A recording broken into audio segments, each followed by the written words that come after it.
যাইতে থাকবে।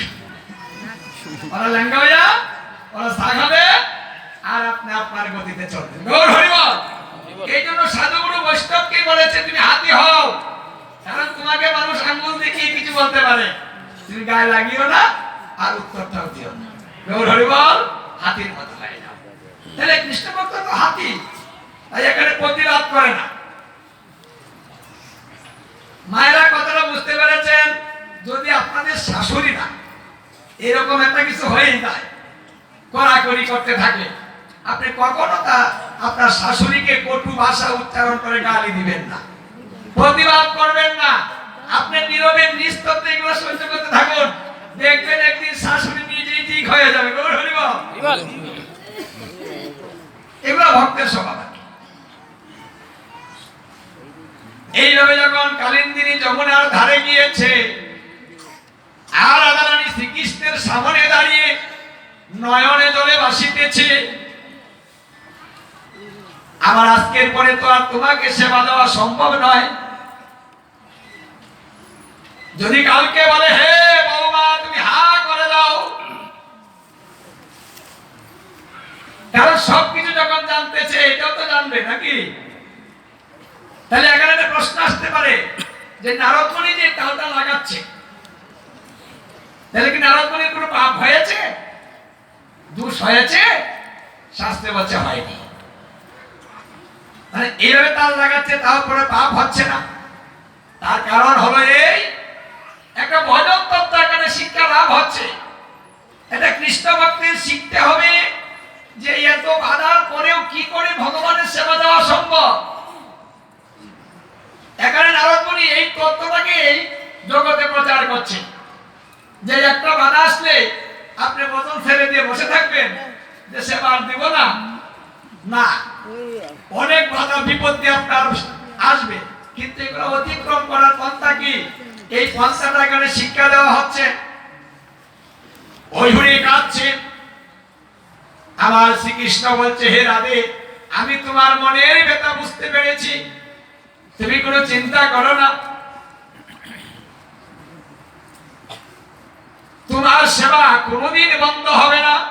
যদি কারো মনোভাগ্যে কোনো ভক্ত আমাকে এইভাবে সেবা দেয় তাহলে কেউ বাধা হয়ে তার সামনে আমার সেবাকে আটকাতে পারে না। আমি তাকে ডাইরেক্ট কৃপা করে থাকি, সে আমার কৃপায় সমস্ত কিছু থেকে মুক্ত হয়, সে আমার ধারে এসে আমার সেবা বুঝা দেয়। শুধু তার নয়, তার দ্বারাতে সমাজেরও কল্যাণ হয়। হরি বল। মানে অনেক অতিক্রম করার পরেও যদি আপনি সেবা দিতে পারেন তাহলে ভগবান এমন প্রসন্ন হয়, শুধু একা নয় পরিবারে যত লোক থাকে সবার উপরে কৃপা বর্ষণ করিতে। ভগবানকে খুশি করতে সুন্দর একটা পন্থা। নারদমণি আজকে এই সেবা দেখে অজুরে কাঁদছে আর বলছে হে রাধারানী তুমি হলে ধন্য, এত বাধা বিপত্তির পরেও কেউ সেবা দিতে পারে, এটা আমার জানা ছিল না, আমি তোমার কাছ থেকে শিখলাম। এমনি এমনি তোমাকে বড় বলা হচ্ছে না। এই যে রাধা, রাধা হচ্ছে আরাধনা, যিনি করে আরাধনা তিনি হলেন রাধা। রাধা রা শব্দের অর্থ হচ্ছে কম্পন, আর দা শব্দের অর্থ হচ্ছে ধাবিত। শতবার কৃষ্ণ নাম, একবার রাধা নাম এক সমান। কারণ রাধা হচ্ছেন ভগবানের লাদিনী শক্তি। লাদিনী শক্তি মানে সমস্ত শক্তিটাই হচ্ছে রাধা রানী। এই জন্য আগে বলা হয় রাধা, আগে শক্তির প্রয়োজন। যদি শক্তি না থাকে সেই ব্যক্তিটার যেমন মূল্য থাকে না। শক্তিহীন মানুষের কোন মূল্য আছে না। আপনি সমাজে লক্ষ্য করে দেখুন, যার শক্তি নাই তাকে কেউ জিজ্ঞাসা করে না, যার যত শক্তি আছে তার আদর ভালোবাসা সবচেয়ে বেশি। শক্তি হচ্ছে বলরাম, এই দেহের মধ্যে যে শক্তিটা সেটা হচ্ছে বলরাম। আমার ভগবানের আরেকটা শক্তি বল। এই বল যে পর্যন্ত আছে প্রাণ সেই পর্যন্ত আছে। এই বল যখন চলে যাবে তখন প্রাণ আর থাকে না। না, তখন শ্মশান। তাহলে সুসময়ে বন্ধু বটে অনেকেই হয়, আর অসময়ে হায় হায় কেউ কারো নয়। আমাদের দেহের মধ্যে যখন বল থাকে তখন সুসময়, আর এই সুসময়ে বন্ধু বান্ধবের অভাব নাই। চতুর্দিক থেকে কত আনন্দ, কত বন্ধু, কতজন ডাকছে। আর এই দেহটা যখন পড়ে যায় তখন এই সাদের বন্ধুগুলো আর কাছে আসে না, কেউ জিজ্ঞাসা করে না যে তুমি কেমন আছো। যদি জানে ঘরে পড়ে গিয়েছে তাহলে ওই দিক দিয়ে ঘুরে যাবে যেন না দেখে। আর এই দেহে বন্ধু বান্ধব নিয়ে আমরা ব্যস্ত। এইসব বন্ধু বান্ধব, বন্ধু হয় একটাই, যিনি পৃথিবীর বন্ধন মুক্ত করতে সাহায্য করে, তিনি হচ্ছে বন্ধু। যিনি আমার এই বন্ধন মুক্ত করতে পারেন, তাতে সাহায্য করেন, তিনি হয় বন্ধু। বন্ধু তো সাধারণ নয়। সই, যেমন রাধারানীর সাথে কিন্তু সই ছিল, শুনেছেন না? সই, সই চিনেন? সই কাহাকে বলে, বন্ধু কাহাকে বলে, এগুলো বিচার করতে হয়। সই হলো কি, এদিকে এক সের, এদিকে এক সের। যদি দাড়িপাল্লায় তোলা হয় তাহলে কি হবে গো? সমান। কি এক সের যদি তোলা হয় সমান, তাহলে মাঝখানে কি হবে? দাড়িপাল্লা সই। সই। গৌর হরিবল। তাই সেই ব্যক্তি সই হয় যদি সমানে সমানে হয়। গৌর হরিবল।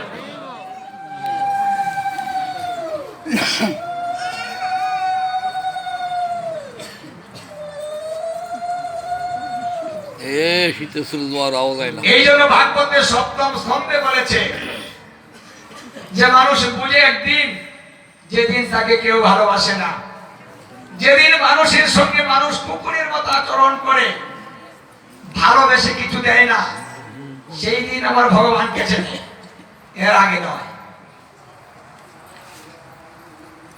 ভাগবতের সপ্তম স্কন্ধে বলেছে যে মানুষ যখন বৃদ্ধ হয় তখন তার সাথে কুকুরের মতো আচরণ করা হয়, আর আপন জন কাছে আসে না। বৃদ্ধ বয়সে পান শেষে খাওয়াবে তোর বউ, আরে চুপি চুপি সেজবে তোরে, দেখবে না রে কেউ। ওরে বৃদ্ধকালে পান শেষে খাওয়াবে তোর বউ, চুপি চুপি সেজবে তোরে, দেখবে না রে কেউ।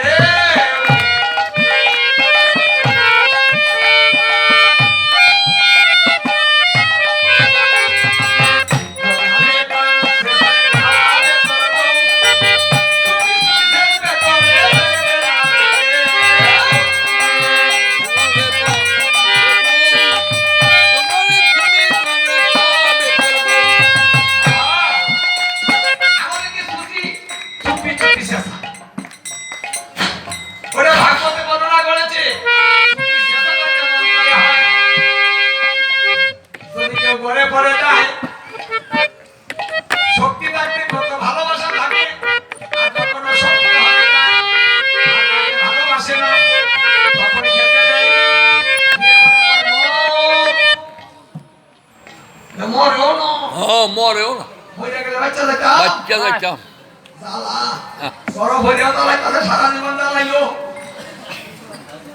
যদি আপন জনে এইভাবে দুঃখ দিয়ে কথা বলে তাহলে কি সহ্য করা যায়? বলেন।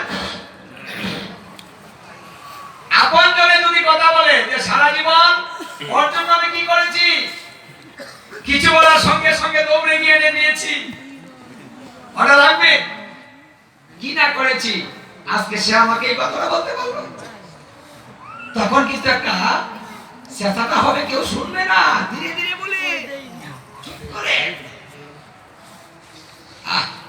এমন একটা সময় হবে সেদিন কারো কাছে বলা যাবে না, নীরবে নিস্তব্ধে তাহা সহ্য করিতে হবে, আর নয়নের জলে ভাসিতে হবে। এই নয়নের জলের দাম সেদিন কেউ দিবে না, ওটাও দিবে না।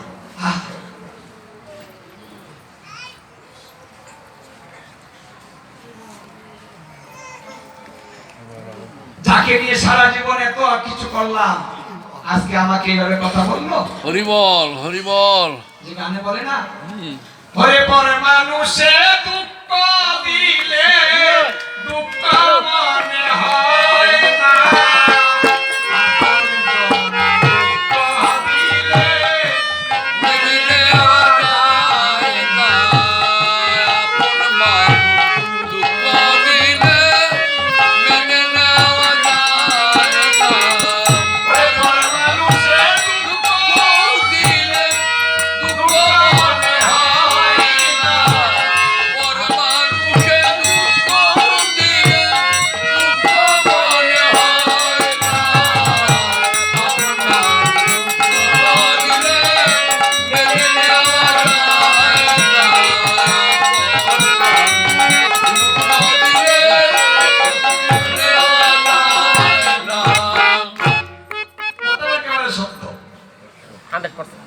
এই আপন মানুষ দুঃখ দিবে, অপেক্ষা করতে থাকুন, বেশি দিন নাই বাকি।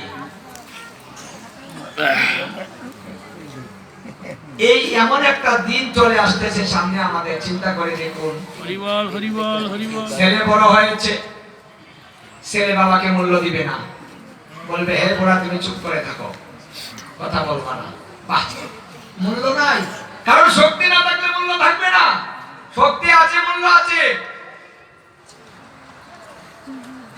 তাই রাধারানী আক্ষেপ করে ললিতার কাছে বলেছিল, ওরে ললিতা, আমার জীবের জন্য দুঃখ হয়, আমার জীবকে শক্তি থাকতে আমার প্রাণবল্লভকে কেউ চেনে না, যখন গড়ে ভরে যায় আর জগতের কেউ তাকে ভালোবাসে না, সেই দিন কেঁদে কেঁদে বলে হে গোবিন্দ তুমি ছাড়া আমার আর কেউ নাই। আমি তাকে আপন ভেবে তোমার কাছ থেকে দূরে সরেছিলাম, আজকে তারা আমার সরে গিয়েছে, তারা আমার পর হয়ে গিয়েছে, তুমি যে আপন আমি সেটা এখনই বুঝতে পারলাম। সেই দিন বুঝে যেদিন আর কেউ ভালোবাসে না, এর আগে বুঝে না। আদর করে পুত্রবধূ আনবেন, ডাকলে কাছে আসবে না। শেষ বয়সে পুত্রবধূর হাতে খাবে, সে কপাল হবে না। বউ ঘরে থাকে না, শ্বশুর যদি ডাকে ও বৌমা তুমি আসো, আমি নাই, ও মা হাতে যায় ওই ডাক্তার উনি কি করে, আমি না যাওয়া যায় না গো, সি বেশি কিছু বললে বার করে যাম আমি, তাও না। বাবার বাড়ি চলে যাবে তবুও ওর কাছে যাবে। আর এর জন্যই আমাদের সংসার, আর এর জন্যই ভগবানকে বলে গিয়েছি, আর এর জন্যই আমরা সারা জীবন খেটে খেটে সংসার চালাচ্ছি। কিন্তু হৃদয়ের সাথী কোথায়? সাথী নাই, বান্ধব নাই, সবাই পর। আমরা এই জিনিসটা হারে হারে বুঝতে পারবো, যতই দিন যাচ্ছে ততই আমরা বুঝতে পারছি।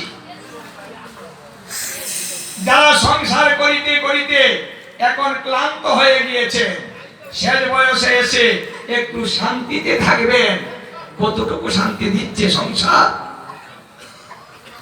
কতটুকু ভালো আছে? কেউ বুকে হাত দিয়ে বলতে পারবেন যে আমি সংসারে খুব সুখী? না, সংসার কাউকে সুখ দিবে না। বলছে সংসার দাবানল নিরলোকত্রাণায় কারণ্য গণা গণাত্ম প্রাপ্তস্য কল্যাণ গুণার্ণ অবশ্য বন্দে শ্রী গুরু চরণারবিন্দ। এই সংসার দাবানল ধাউ ধাউ ধাউ ধাউ করে জ্বলছে। এই আগুন নিবানোর পন্থা একটাই, যদি গুরুদেবের কৃপা বর্ষণ হয় তাহলে এই জ্বালা নিবৃত্ত হয়, না হলে আগুনে শুধু জ্বলতেই রয়।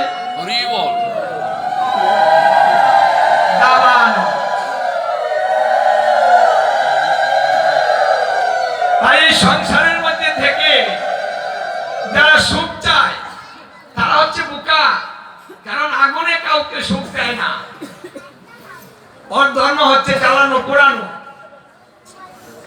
কত সুন্দর হাউস করে মানুষ, ভালো দামি কাঠ বানায়, এত সাজাজিম কিন্তু ডাক্তার বাবু বলে দিবে যে আপনি ওই ভালো খাটে জাজিমে শুবেন না। আহ, কত দামি দামি ফ্রিজ ভরা জিনিস ডাক্তার বলে দিবে আপনি এই সব জিনিস খাবেন না। শক্ত বিছানায় শুবেন, চকির মধ্যে থাকবেন সমান জায়গায়, উঁচা বালিশ নয় নিচু বালিশ। খাদ্যটা চলে আসবে হিসাবের কোটায়, 200 গ্রাম ওটা 100 গ্রাম। সারা জীবন খেয়েছি হিসাব নেই, আর দেখুন শেষ জীবনে এসে কত হিসাবের মধ্যে পড়ে গিয়েছি। এখন খেতে মন চায় কিন্তু খেতে পারি না। তাহলে আমাদের বুঝতে হবে যে আমরা এই সংসারে যাহা কিছু করছি সব হচ্ছে অনিত্য। কেউ থাকতে আসি নাই, থাকবো না, সবাই চলে যাব। যদি যেতে হয় তাহলে কিছু করে যেতে হবে।